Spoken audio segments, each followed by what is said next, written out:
ફરીથી તમારા માટે એક નવો વિડીયો લઈને આવી ગયો છું. તાલુકા પંચાયત અને જિલ્લા પંચાયતની ચૂંટણી ખૂબ જ નજીકમાં આવી રહી છે. તો જે પ્રિસાઇડિંગ ઓફિસર, PO1 ઓફિસર ને બેલેટ યુનિટ અને કંટ્રોલ યુનિટમાં કેવા પ્રકારની ખામી સર્જાઈ શકે છે એના માટે ખાસ આ વિડીયો બનાવવામાં આવ્યો છે. તો સૌપ્રથમ આપણે EVMની જાણકારી લઈ લેશું અને ખાસ આ વિડીયોને સ્કીપ ન કરતા, કારણ કે કંટ્રોલ યુનિટના ડિસ્પ્લે ઉપર જે પ્રકારની માહિતી આપીએ છીએ, કેવા પ્રકારની એરર છે એની આપણે વિગતવાર આ વિડીયોમાં સમજણ લેશું. તો EVMની પ્રાથમિક સમજ જોઈ લઈએ તો EVM કેવું હોય છે. જમણી બાજુ છે એ બેલેટ યુનિટ છે અને ડાબી બાજુ છે એ કંટ્રોલ યુનિટ છે, જ્યાંથી આપણે બેલેટ આપવાનું છે. પછી મતદાર જાતે એમાંથી જે એને અનુકૂળ લાગે એને સ્વિચ દબાવશે એટલે મત પડી જશે. CU ની સમજ અને ચકાસણી. CU ના બેટરી વિભાગ બરાબર સીલ થયો છે કે નહીં તેની ખાતરી કરો. હવે આ BU ના જે આપણે છે કંટ્રોલ યુનિટના અલગ અલગ પ્રકારના ભાગો દર્શાવવામાં આવ્યા છે. જમણી બાજુ control unit ballot section, total button છે, પછી બ્લુ કલરનું બેલોટ છે, પછીની બાજુ દેખાય છે એ બઝર છે. એટલે ગમે ત્યારે આપણે બેલેટ આપશું એટલે અહીંયા બઝરનો અવાજ આવશે અને ટોટલ આપણે ગમે એટલી વખત દબાવી શકીએ છીએ. એટલે કે 23 ક રજીસ્ટર અને ટોટલ આપણે જે મશીનમાં કેટલા મત પડ્યા છે બંનેની સરખામણી ખબર પડી જાય. હવે પાછળનો ભાગ કેવું છે તો એક જગ્યાએ તમે જોવો છો VVPAT નું જોડાણ કરવાનું છે. આપને ખબર છે આ ચૂંટણીમાં VVPAT ઉપયોગમાં આવવાનું નથી, છતાં પણ એનું ક્યાં જોડાણ કરવામાં આવ્યું છે? કંટ્રોલ યુનિટ એની સ્વિચ છે. પછી પાવર સ્વિચ ઓન કે ઓફ કરો એટલે ખબર પડી જાય કે બેટરી કેટલા ટકા દેખાડે છે.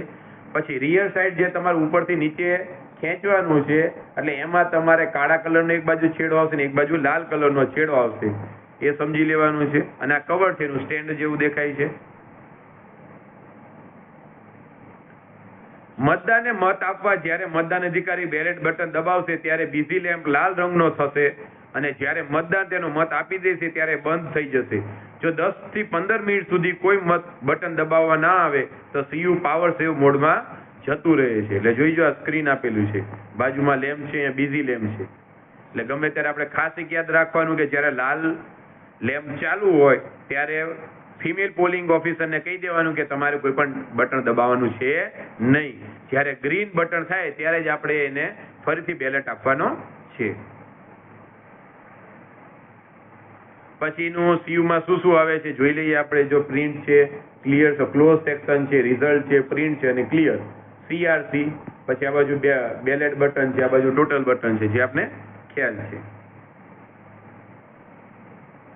મતદાન વિભાગમાં ફિગર 11માં દર્શાવ્યા પ્રમાણે 2 બટન હોય છે. એક ભૂરા રંગનું ટોટલ લખેલું બટન, એક મોટા ભૂરા રંગનું બેલેટ લખેલું બટન. આપણે જે આગળ સમજી આવીએ. પછી કનેક્ટ કરવાની માહિતી આપેલી છે. મતદાન એકમના પાછળના ભાગમાં કવર સાથેનું એક ખાનું હોય છે. આ કવર પાછળની બાજુએથી જોડેલું હોય છે અને જ્યારે વચ્ચેની કટ નીચે દબાવવામાં આવે ત્યારે નીચે તરફ ઝૂલતું હોય છે, તે રીતે ખુલે છે. જ્યારે કવર ખોલવામાં આવે ત્યારે ડાબી બાજુએ મતદાન એકમમાંથી અંતરયોજિત કેબલ, ઇન્ટરકનેક્ટિંગ કેબલ જોડવા માટેનો એક પ્લગ હોય છે.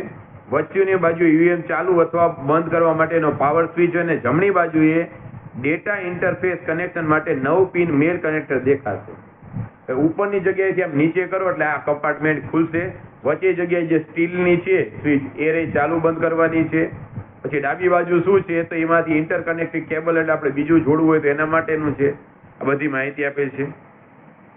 ઓન લેમ્પ ડિસ્પ્લે વિભાગના ઉપરના ડાબા ખૂણે ઓન લેમ્પ ગોઠવવામાં આવ્યો છે. પાવર સ્વિચ ઓન સ્થિતિમાં રાખવામાં આવે ત્યારે વીજાણુ મંત્ર એટલે કે કંટ્રોલ યુનિટ ઉપયોગ માટે તૈયાર છે એવું દર્શાવવા લીલા રંગનો ઓન લેમ્પ પ્રકાશિત થાય છે. 10 મિનિટ સુધી કોઈ પણ બટન દબાવવા ન આવે તો નિયંત્રણ એકમ પાવર સેવ મોડમાં છે તેમ દર્શાવતો લીલો ઓન લેમ્પ ઝબકવા લાગે છે. નિયંત્રણ એકમ પરનું કોઈ પણ બટન દબાવતા નિયંત્રણ એકમ આ મોડમાંથી બહાર આવે છે. રિયલ ટાઈમ ક્લોક બંધ થઈ જાય તો એકમ પાવર સેવ મોડમાં જતું નથી. ખાસ એક યાદ રાખવાનું કે રિયલ ટાઈમ ક્લોક એ બંધ થઈ જાય તો પાવર સેવિંગ મોડમાં કંટ્રોલ યુનિટ જતું નથી. અને જ્યારે પણ કંટ્રોલ યુનિટમાં લીલા કલરની લાઈટ ઝબકતી હોય ત્યારે સમજી રહેવાનું છે કે આ પાવર સેવ મોડમાં જતું રહે છે. આમાં કોઈ પણ જાતની ટેકનિકલ ખામી આવેલી છે નહીં. હવે જે તમને માહિતી આપવાનું છે ખાસ સમજવાનું છે. જે કંટ્રોલ યુનિટમાં ડિસ્પ્લે આપેલી છે ડિસ્પ્લેમાં કેવા કેવા પ્રકારના જે મેસેજ આવે છે અને મેસેજનું શું જણાવવામાં આવે છે કે ભાઈ કંટ્રોલ યુનિટમાં અથવા બેલેટ યુનિટમાં કેવા પ્રકારની ખામી આપવામાં આવી છે એ સમજવાનું છે. બીઝી લેમ્પ પ્રદર્શન વિભાગના નીચેના જમણા ખૂણે બીઝી લેમ્પ ગોઠવવામાં આવ્યો છે. મતદાર તેનો અથવા તેણીનો મત આપી શકે તે માટે પ્રમુખ અધિકારી દ્વારા બેલેટ બટન દબાવવામાં આવે ત્યારે આ લેમ્પ લાલ પ્રકાશિત થાય છે. એટલે કે જ્યારે પણ આપણે બેલેટ આપીએ છીએ જે અંદર જ્યાં ગમે ત્યાં જતો હોય ત્યારે હંમેશા એની પ્રક્રિયા ચાલુ હોય એટલે બીઝી લેમ્પ લાલ કલરનો રેડ કલરનો દેખાશે. રેડ કલરનો લેમ્પ બંધ થઈ જાય પછી જ આપણે બીજું બેલેટ આપવાનું છે. હવે ખાસ કરીને આ માહિતીને ચૂકી ન જતા કે જે આપણે કંટ્રોલ યુનિટની જે સ્ક્રીન ઉપર કેવા પ્રકારનો મેસેજ આવે છે તેનો મતલબ શું થાય છે ખાસ ધ્યાન રાખવાનું છે પ્રિસાઇડિંગ ઓફિસર પોલિંગ ઓફિસરને કે જેથી તમને મતદાનની પ્રક્રિયા શરૂ કરતા પહેલા અથવા મતદાન પ્રક્રિયા દરમિયાન આવા પ્રકારનો મેસેજ આવે તો ગભરાવાની કોઈ પણ જરૂર છે નહીં, પણ એને સમજવાનું છે અને તમારે કેવા પ્રકારના પગલા લેવાના છે એની તમને અહીંયા માહિતી મળી જશે. તો લિંક એરર 1 પહેલી જે નિશાની છે સ્ક્રીનમાં દેખાતી કે લિંક એરર 1, તો એનો મતલબ શું થાય છે પહેલા મતદાન એકમનો જોડાણ દોષ હોવાનું દર્શાવે છે. એટલે આપને ખબર છે કે કંટ્રોલ યુનિટ એક હોય છે અને આપણે બેલેટ યુનિટ એની સાથે 4 જોડી શકીએ છીએ. એકમાં 16 કેન્ડિડેટ એટલે વધારેમાં વધારે આપણે 64 કેન્ડિડેટને એક કંટ્રોલ યુનિટ સાથે આપણે જોડી શકીએ છીએ. એટલે લિંક એરર નામનું એક જો સ્ક્રીન ઉપર દેખાય તો એનો મતલબ કે જે એક જોડાણ છે એના જોડાણમાં એના પ્લગિંગમાં કોઈ પણ જાતનો વાંધો આવ્યો છે, સરખી રીતે વાયર જોડાણા છે નહીં, સરખી રીતે પીન્યું લાગેલું છે નહીં. વાંચી લે એટલે કે અંતરયોજિત કેબલ જોડાયો નથી કે કપાઈ ગયો છે અથવા એક જ મતદાન એકમનો ઉપયોગ કરવામાં આવ્યો હોય ત્યારે તે એકમમાં સ્લાઇડ સ્વિચ એક સ્થિતિમાં રાખવામાં આવી નથી અથવા એકથી વધુ મતદાન એકમનો ઉપયોગ કરવામાં આવ્યો હોય તો ત્યારે એકમનો પ્રકરણ 3 ફકરા 8 સ્પષ્ટતા મુજબ કર્યું યોગ્ય ક્રમમાં જોડવામાં આવ્યો નથી. એટલે કે એક જ આપણે બીયુ વાપરવામાં આવ્યું તો બીયુમાં જે અંદરની સ્વિચ છે એ ખરાબ છે અથવા એ બીયુ રિયા ઘણા બધા જોડવામાં આવ્યા હોય તો જે પહેલો બીયુ ની સાથે બીજા બીયુ જોડવામાં આવ્યા છે એમાં વાંધો આવેલો છે એવું દર્શાવે છે. પ્રેસ એરર 01 પ્રથમ મતદાન એકમમાં કોઈ ઉમેદવારનું બટન દબાય અથવા જામ થઈ ગયું હોય દબાવે છે કે પહેલું શું છે કે પહેલું જે બટન છે બેલેટ યુનિટમાં એ પહેલી જે સ્વિચ છે એ જામ થઈ ગઈ હોય સરખી રીતે કાર્ય કરતી ન હોય ત્યારે તમે કંટ્રોલ યુનિટના સ્ક્રીન ઉપર કેવી એરર આવશે પ્રેસ એરર 1. ખાલી એરર છે તો નિયંત્રણ એકમ ઉપયોગ માટે નથી તેમ સૂચવે છે. ખાસ એક ધ્યાન રાખવાનું છે જ્યારે ખાલી એરર લખેલું સ્ક્રીન ઉપર આવે ત્યારે કંટ્રોલ યુનિટ આપણે ઉપયોગ કરવામાં નથી, આપણે એનો ઉપયોગ કરી શકીએ નહીં, એ કાર્યરત થશે નહીં, આપણે એને બદલવું પડશે. પછી ત્રીજી છે ઇનવેલિડ નામનું સ્ક્રીન ઉપર આવે તો નિયંત્રણ એકમ પર બટન ક્રમ વગર દબાવવામાં આવ્યું હોય છે. એટલે કે કોઈ પણ તમે એમ નામ બટન દબાવી દો કોઈ પ્રોસેસ ચાલુ હોય તો ઇનવેલિડ એટલે કે આ સ્વિચ કોઈ કામની નથી, એમાં આપણે કોઈ પણ જાતનું ગભરાવાનું નથી, આ કોઈ વધારે એવી સૂચના આપતું નથી. સીયુ એરર નિયંત્રણ એકમ બદલવું જરૂરી હોવાનું સૂચવે છે. સીયુ એરર આવે તો આપણે સીયુ એટલે કંટ્રોલ યુનિટ બદલવાનું છે. BU1 એરર એટલે મતદાન એકમ એક બદલવું જરૂરી હોવાનું સૂચવે છે. BU1 આપ્યું હોય તો બેલેટ યુનિટ 1, BU2 એરર આપ્યું તો બેલેટ યુનિટ 2, BU3 એરર આપ્યું તો બેલેટ યુનિટ 3 અને BU4 એરર આપ્યું તો BU4. કારણ કે આપણે એક કંટ્રોલ યુનિટ સાથે વધારેમાં વધારે 4 બેલેટ યુનિટને આપણે જોડી શકીએ છીએ. એટલે જેવા પ્રકારની એરર આવે છે એ પ્રકારે તમારે સમજી જવાનું છે. ક્લોક એરર એટલે કે વાસ્તવિક સમય ઘડિયાળની કામગીરી યોગ્ય ન હોવાનું દર્શાવે છે. ક્લોક એરર આવે એટલે સમજી ગયા કે ભાઈ મશીન ચાલુ થાય ત્યારે તમારી મોબાઈલની ઘડિયાળ અથવા કાંડા ઘડિયાળને જોઈ લેવાનું કે બંનેનું સમય સરખો જ છે. જો સરખો ન હોય તો આમાં તરત જ આવે ક્લોક એરર એવું દર્શાવે. એન્ડ ક્લિયર કે રિઝલ્ટ બટન દબાવ્યા પછી પ્રદર્શન પટ્ટી સમાપ્ત થઈ હોવાનું દર્શાવે છે કે જ્યારે સ્ક્રીન ઉપર એન્ડ લખેલું હોય તો ક્લિયર બટન અથવા રિઝલ્ટ બટન આપણે દબાવી દઈશું તો અંદર જે પ્રદર્શન ડિસ્પ્લેની જે પટ્ટી આવે છે પટ્ટી રહી પૂરી થઈ ગઈ છે એવું દર્શાવે છે. ફૂલ જેના માટે ઈવીએમ તૈયાર કરવામાં આવ્યું છે તેવા વધુમાં વધુ 2000 મતોનું મતદાન થયું છે. આ મશીન તેની મેમરીમાં 2000 મત સંગ્રહિત કરવા માટે તૈયાર કરવામાં આવેલ છે.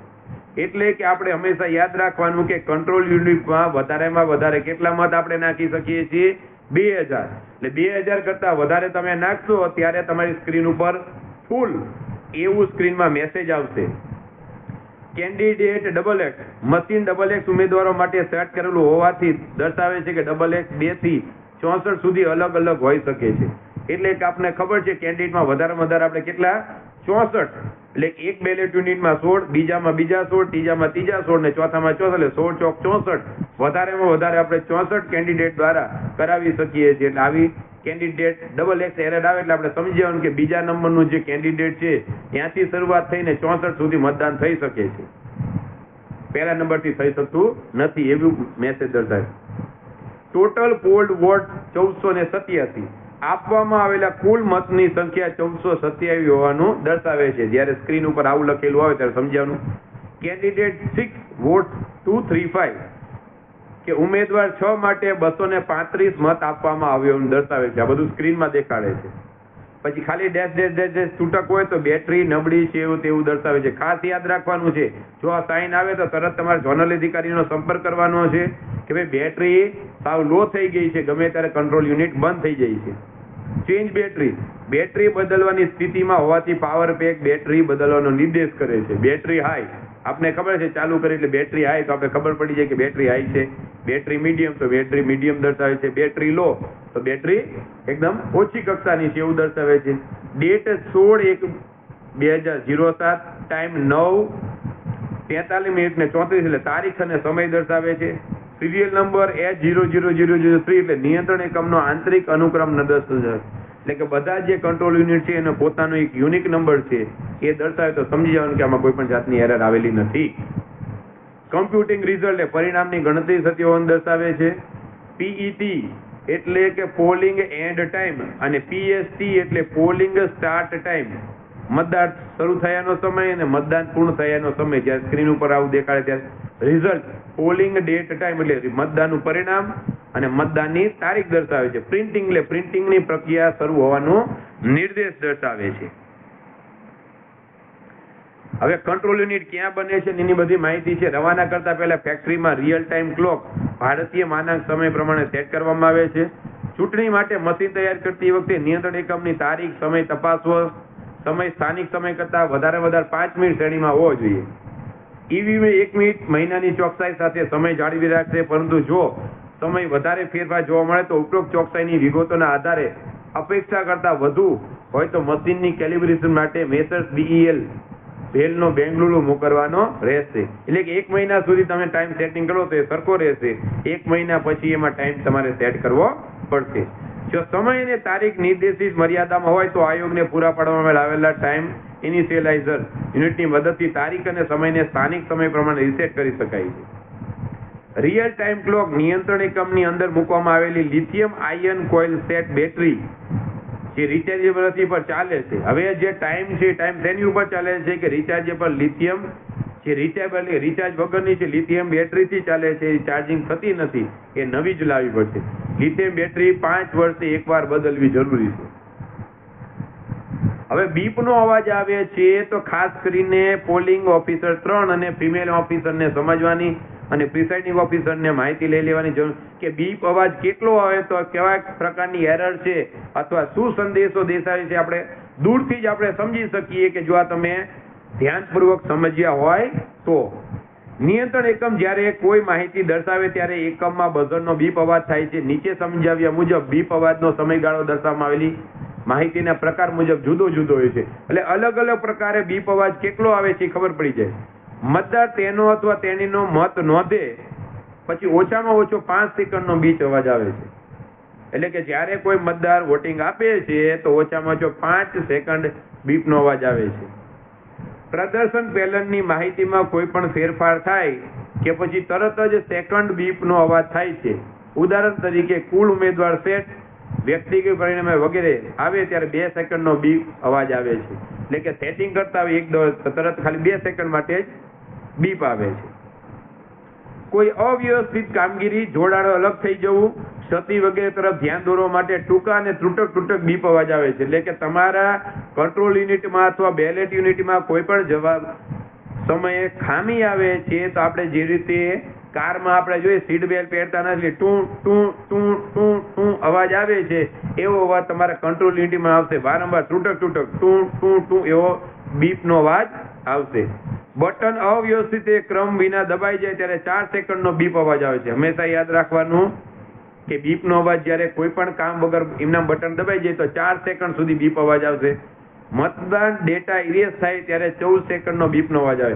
આપણે ખબર છે આપણે મોક પોલ કરી નાખ્યું અને પછી બધા રહ્યા ઈ મતને આપણે ક્લિયર કરી નાખીએ ત્યારે બીપનો અવાજ 14 સેકન્ડનો આવશે. આટલો લાંબો આવશે. એટલે યાદ રાખવાનું કે તમારે બીપના અવાજ ઉપરથી જ ખબર પડી જશે કે મતદાન વ્યવસ્થિત થાય છે કે નહીં. તમારે ઘડીએ વળીએ તમારે એની દેખરેખ રાખવી પડશે નહીં. હવે પછીના નેક્સ્ટ લેક્ચરમાં આપણે બીજી સરસ મજાની તાલુકા પંચાયત અને જિલ્લા પંચાયતમાં ઉપયોગી થાય એવી માહિતી લઈને આવશું. ત્યાં સુધી થેન્ક યુ વેરી મચ. જય હિન્દ, જય ભારત. જો તમને વિડીયો ગમે તો તમારા મિત્રો સાથે તમારા બધા જ ગ્રુપમાં શેર કરી દેજો. Thank you very much.